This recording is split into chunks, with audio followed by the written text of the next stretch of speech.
कभी आपने सोचा है कि अगर भारत अपने खुद के जेट इंजन बनाने में सक्षम हो जाए तो ये हमारे लिए कितना बड़ा गेम चेंजर साबित होगा।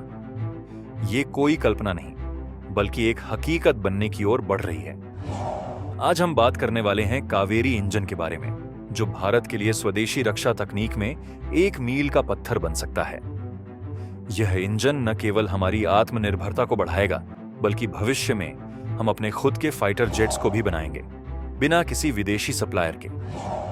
कावेरी इंजन का सफर लगभग 40 साल पहले शुरू हुआ था। यह प्रोजेक्ट उस समय की एक बहुत बड़ी आवश्यकता थी, जब भारत को अपनी खुद की लाइट कॉम्बैट एयरक्राफ्ट LCA यानी तेजस को बनाने का सपना था। इस योजना का नाम था आत्मनिर्भरता। लेकिन यह काम उतना आसान नहीं था जितना लगता है। भारत ने अपनी ताकत को बढ़ाने के लिए रक्षा क्षेत्र में कदम रखा था, लेकिन तकनीकी चुनौती थी। दुनिया के सबसे जटिल एयरक्राफ्ट इंजन को स्वदेशी रूप से तैयार करना। शुरू में कई मुश्किलें में आईं। इंजन का वजन ज्यादा था, इसकी क्षमता में सुधार की जरूरत थी, और सबसे बड़ी बात, ये इतनी जल्दी तैयार नहीं हो सकता था। लेकिन DRDO ने हार नहीं मानी और इसके ऊपर लगातार काम चलता रहा। लेकिन आप सोचिए, क्यों कावेरी इंजन इतना महत्वपूर्ण है? कावेरी इंजन सिर्फ एक तकनीकी प्रोजेक्ट नहीं बल्कि एक रणनीतिक कदम है। अगर भारत को अपनी रक्षा ताकत को सही तरीके से बढ़ाना है तो हमें दुनिया के सबसे शक्तिशाली देशों पर निर्भर नहीं रहना होगा। कावेरी इंजन भारतीय रक्षा जगत में आत्मनिर्भरता का प्रतीक बन सकता है। यह इंजन न केवल हमारे एयरक्राफ्ट्स को शक्ति देगा बल्कि भविष्य में होने वाली कई रक्षा परियोजनाओं के लिए भी यह आधार बनेगा।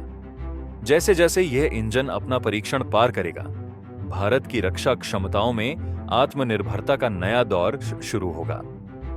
और फिर कुछ महीने पहले दिसंबर 2024 में कावेरी इंजन ने एक बड़ा कदम आगे बढ़ाया। भारतीय सरकार ने इस इंजन के लिए इन फ्लाइट टेस्टिंग की मंजूरी दे दी। यह एक ऐतिहासिक क्षण था, क्योंकि यह अब केवल कागज पर नहीं था बल्कि असल उड़ान भरने की मंजूरी मिली थी। लेकिन अब सवाल यह उठता है कि इन फ्लाइट टेस्टिंग क्यों जरूरी है?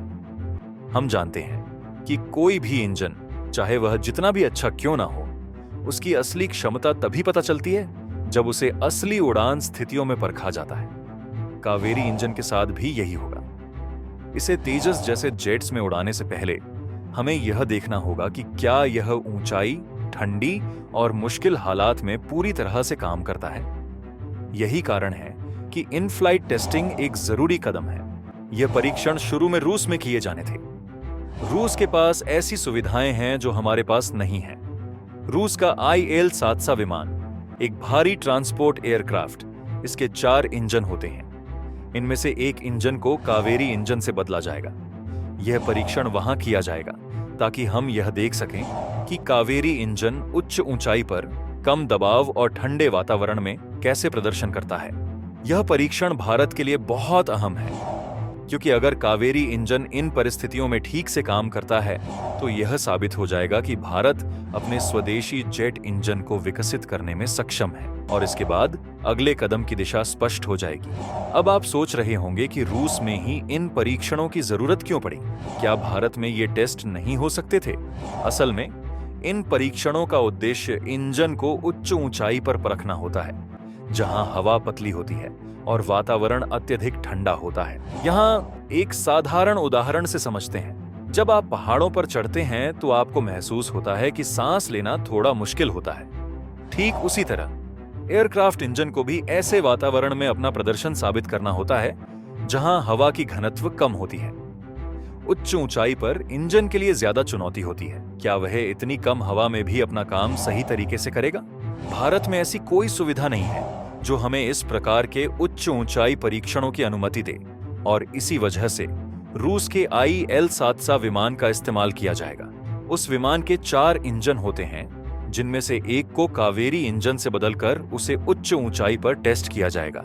इस परीक्षण के दौरान हमें इंजन की ताकत, दक्षता और काम करने की क्षमता का अंदाजा होगा। यह परीक्षण न केवल कावेरी इंजन की विश्वसनीयता को साबित करेगा, बल्कि ये भारत के लिए रक्षा आत्मनिर्भरता की दिशा में एक और कदम होगा। लेकिन अब कहानी में एक दिलचस्प मोड़ आया है। हाल ही में भारतीय वायुसेना ने एक नया प्रस्ताव पेश किया है। वे चाहते हैं कि इन हाई एटीट्यूड टेस्टिंग्स को अब भारत में ही किया जाए।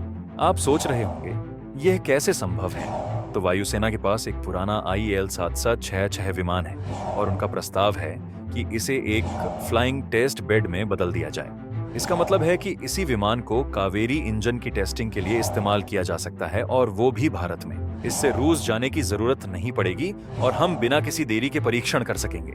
यह एक बड़ा कदम होगा, क्योंकि इससे न केवल समय की बचत होगी बल्कि इससे लागत में भी कमी आएगी। और सबसे महत्वपूर्ण बात, भारत को अपनी रक्षा क्षमताओं में और अधिक आत्मनिर्भर बनने का अवसर मिलेगा। अगर कावेरी इंजन के ये परीक्षण सफल होते हैं तो यह न केवल एक ऐतिहासिक मील का पत्थर होगा बल्कि भारत के लिए रक्षा क्षेत्र में नई दिशा भी खोलेगा। कावेरी इंजन के पहले वर्षन के सफल परीक्षण के बाद DRDO ने इसके और एडवांस वर्षन की तैयारी शुरू कर दी है, जिसे कावेरी 2 कहा जाता है। कावेरी 2 का उद्देश्य केवल इंजन की क्षमता को बढ़ाना नहीं, बल्कि उसे इतने उत्कृष्ट स्तर तक लाना है कि वह भारतीय फाइटर जेट्स जैसे तेजस और भविष्य में बनने वाले विमानों में पूरी तरह से फिट हो सके। जब कावेरी 2.0 को तैयार किया जाएगा तो भारत का आत्मनिर्भरता का सपना और भी मजबूत होगा।